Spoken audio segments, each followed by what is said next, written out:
بسم اللہ الرحمن الرحیم۔ السلام علیکم ورحمۃ اللہ وبرکاتہ۔ دوستو، پاورفل دعا فور رزق۔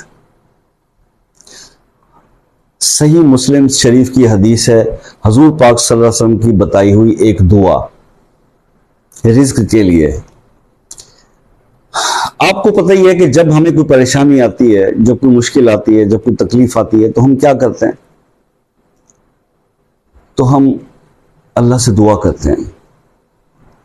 اللہ سے دعا کرتے ہیں کہ یا رب العالمین ہماری یہ پریشانی جو ہے اس کو آسانی میں بدلا دو، اس کو آسانی میں تبدیل کر۔ اور اللہ تعالیٰ جو ہے وہ ہماری دعاؤں کو قبول کرتے ہیں۔ ہماری دعا کو سننے کے لیے اللہ تعالیٰ جو ہے وہ سنتے بھی ہیں، قبول بھی کرتے ہیں اور ان کے بہترین اجر عطا کرتے ہیں۔ قرآن پاک میں اللہ تعالیٰ فرماتے ہیں کہ ادعونی استجب لکم، تم مجھ سے دعا مانگو تو میں تمہاری دعاؤں کو قبول کرنے والا ہوں۔ تو دعائیں اللہ قبول کرتے ہیں، لیکن جب آپ حدیث مبارکہ کو اپنے سامنے رکھ کے، جس طرح یہ صحیح مسلم کی میں آپ کو ایک دعا جو ہے یہ حضور پاک صلی اللہ علیہ وسلم کی بتائی ہوئی ہے رزق کے لیے، ٹھیک ہے، بہت پاورفل دعا ہے۔ جب سرکار نے بتا دی تو سرکار کی بتائی ہوئی بات تو obviously کمال بات ہوگی نا۔ تو اس دعا کو جو ہے وہ آپ اختیار کریں رزق کے معاملے میں۔ نہ صرف اچھا، میں نے جب اس دعا کے مطلب پہ غور کیا نا، تو پھر اس میں آپ اللہ سے رزق کے علاوہ ہدایت بھی اور مغفرت بھی طلب کر رہے ہیں، کیونکہ حضور پاک صلی اللہ علیہ وسلم نے جو بھی دعائیں ہمیں بتائیں بڑی جامع دعائیں ہیں، مختصر دعائیں ہیں لیکن بڑی جامع ہیں۔ اب جیسے یہ ایک دعا ربنا آتنا فی الدنیا حسنۃ وفی الآخرۃ حسنۃ وقنا عذاب النار، کہ ہمیں دنیا کی بھی بھلائی چاہیے، آخرت کی بھی بھلائی چاہیے، اور آگ سے ہمیں ہمارا رب بچا لے۔ تو یہ مکمل ہے نا، دنیا بھی آپ کی سمجھ جاتی ہے اس دعا کے بعد، آپ کی آخرت بھی سمجھ گئی اور آپ آگ کے عذاب سے بھی بچ گئے۔ تو لیکن اب جو دعا صحیح مسلم شریف کی حدیث کے مطابق یہ ہے، اس کو آپ دیکھ لیجئے۔ اس دعا کو جو ہے وہ آپ نے پڑھنے کی روٹین بنانی، اور اس کا بہتر وقت اور جو طریقہ ہے وہ صبح فجر کے وقت ہے۔ اگر آپ اس دعا کو کہ بہترین جو ہے وہ ریزلٹس لینا چاہتے ہیں، تو میں تو یہی کہوں گا کہ اس دعا کو اپنی زندگی کا حصہ بنا لیں۔ پہلے آپ اس کا شروعات اس طرح سے کریں کہ آپ اس کو فجر کی نماز کے بعد 27 ٹائمز، 27 بار جو ہے وہ آپ اس کو پڑھ لیجئے۔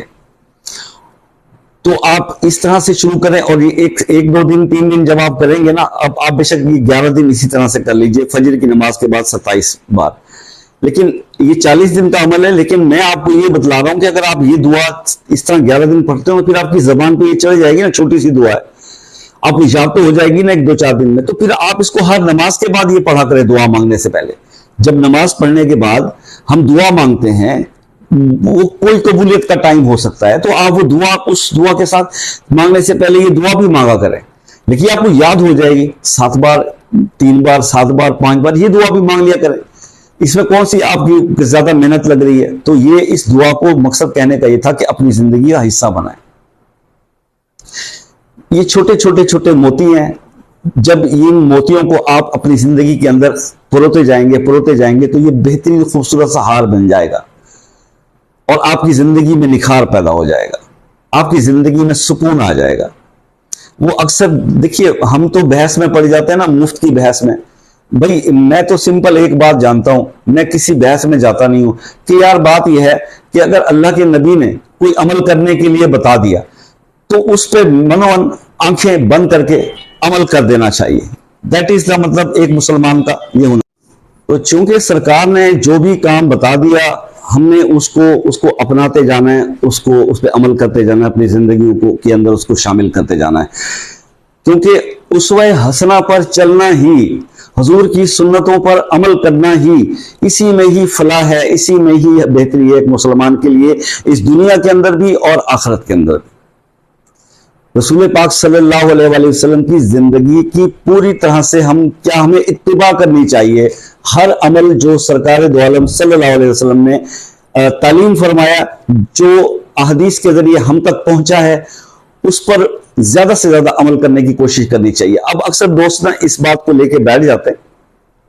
وہ جی تقدیر میں تو سب کچھ لکھا ہوتا ہے جی، پھر دعا ہم کیا کریں، بس ہونا تو وہی ہے جو اللہ کو منظور ہے۔ ٹھیک ہے جی، پھر ہمارے دعا کرنے سے، دیکھیے یہ باتیں، اصل مسئلہ پتہ ہے کیا، ہم جانے انجانے میں، چاہتے نہ چاہتے ہوئے ہمارے منہ سے نہ کچھ کفریہ کلمات نکل جاتے ہیں، جس کی ہم توبہ بھی نہیں کرتے، کیونکہ ہمیں پتہ ہی نہیں ہوتا کہ ہم کیا کہہ بیٹھے ہیں، شاید ہم اس وقت ٹینشن میں ہوتے ہیں۔ اسی لیے تو میں آپ سے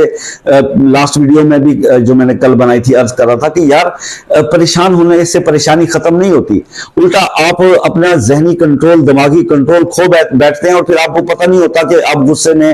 یا اس اینگزائٹی کے اس فیز کے اندر آپ کے منہ سے کیا نکل رہا ہے۔ کیا پتا کہیں خدا نخواستہ ایسی بات نہ نکل جائے جو میرے رب کو بری لگتی ہو، جو میرے رب کے غصے کا باعث بن جائے، ٹھیک ہے۔ ایک پہلے آپ پریشانی میں مبتلا ہیں تو اپنے آپ پر کنٹرول کرنا سیکھیں بھائی۔ پریشانیاں انسان کے، وہ کہتے ہیں نا مصیبتیں بدیات آندیاں رہندیاں نا، پریشانیاں تو آتی ہیں، تو پھر کیا ہوا، وہ تم دیے باد مخالف سے نہ گھبرائے عقاب، یہ تو چلتی ہے تجھے اونچا اڑانے کے لیے، اقبال نے فرمایا تھا نا۔ تو پھر ہمیں یار ان چیزوں سے، ایک مسلمان کو ان پریشانیوں سے پریشان نہیں ہونا چاہیے، اس کو اپنے رب پہ یقین ہونا چاہیے، ٹھیک ہے، کہ میرا رب جو ہے وہ میری دعا سنتا ہے، میرا رب میرے ساتھ ہے، میری شہرت سے بھی زیادہ قریب ہے، اور مجھے اکیلا کبھی بھی نہیں چھوڑے گا، ٹھیک ہے۔ کیونکہ اللہ فرماتا ہے میں کبھی کسی بھی انسان پر اس کی وسعت سے زیادہ وزن یا بوجھ نہیں ڈالتا، ٹھیک ہے۔ تو پھر اللہ نے جب قرآن میں یہ بھی حکم فرما دیا، تو پھر آپ، اب دوسری بات وہی آ رہی تھی کہ جناب اگر قسمت میں لکھا ہوا، بولے یہ کیا لاجک ہے یار، تو اگر قسمت میں آپ کے یہ لکھا ہوا کہ جناب یہ مانگے گا تو دوں گا، تو آپ تو مانگ ہی نہیں رہے دعا، آپ تو دعا مانگ ہی نہیں رہے۔ مطلب جمعے کے دن میں دیکھتا ہوں، ابھی کل پھر جمعہ ہے، تو جمعے کے دن میں اکثر دیکھتا ہوں کہ لوگ نماز پڑھتے ہیں، نماز پڑھ کے نکل لیتے ہیں پتلی گلی سے، جیسے پتہ نہیں گھر میں کیا ایمرجنسی ہوئی ہے، یا پتہ نہیں انہوں نے جا کے کون سے پہاڑ کو کندھا دینا ہے۔ یار تم نے محنت کی ہے، عبادت کی ہے، دعا تو عبادت کا انسان کی مزدوری ہے، اجر ہے، وہ تو دعا تو کم از کم پڑھ لو، دعا تو امام کے ساتھ مانگ لو۔ اتنے لوگوں نے ہاتھ کھڑے کیے ہوتے ہیں، کہتے ہیں کہ کسی ایک دعا میں 40 آمین شامل ہو جائے تو دعا قبول ہو جاتی ہے۔ ہمارے پاس دعا مانگنے کا ٹائم ہی نہیں ہے، جبکہ سرکار دو عالم صلی اللہ علیہ وسلم نے تو دعائیں بتلائی ہیں احادیث کے اندر کہ پریشانی میں یہ دعا پڑھا کرو، رزق کی تنگی میں یہ دعا پڑھا کرو،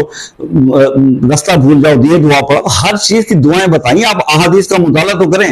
آپ کی پریشانیاں تو ویسے ختم ہو جائیں گی، کیونکہ اللہ کے کلام میں ہر چیز کا، پھر جو چیز اس میں ہمیں سمجھنے سے ہم قاصر ہوئے، اس کی تشریح جو ہے وہ احادیث میں مل جاتی ہے۔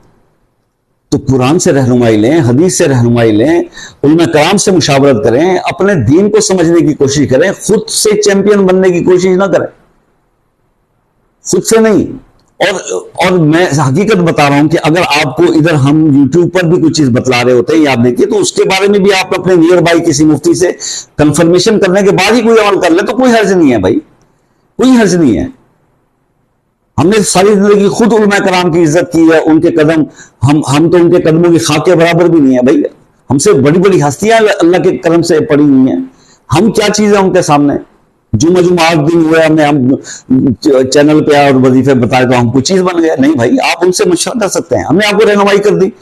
ایک چیز سمجھا دی، بھائی صحیح مسلم کی حدیث میں یہ دعا بتائی، اب اس کے مزید آپ نے اپنی سیٹسفیکشن کے لیے کسی اپنے ارد گرد کے کسی عالم دین سے اس کی مزید تفصیلات پوچھ لیں، تاکہ جب آپ کچھ بھی عمل کر رہے ہوں تو پھر یقین کامل ہونا چاہیے، پھر ڈاؤٹ نہیں ہونا چاہیے۔ No if and buts when you are doing any وظیفہ، اپنے شکوک و شبہات کو یقین میں بدل کے پھر آپ کو وظیفہ کریں تو آپ کو رزلٹ ملیں گے۔ اللہ تعالیٰ آپ کو کامیاب کرے۔ ملتے ہیں نیکسٹ ویڈیو میں، تب تک کے لیے اللہ حافظ۔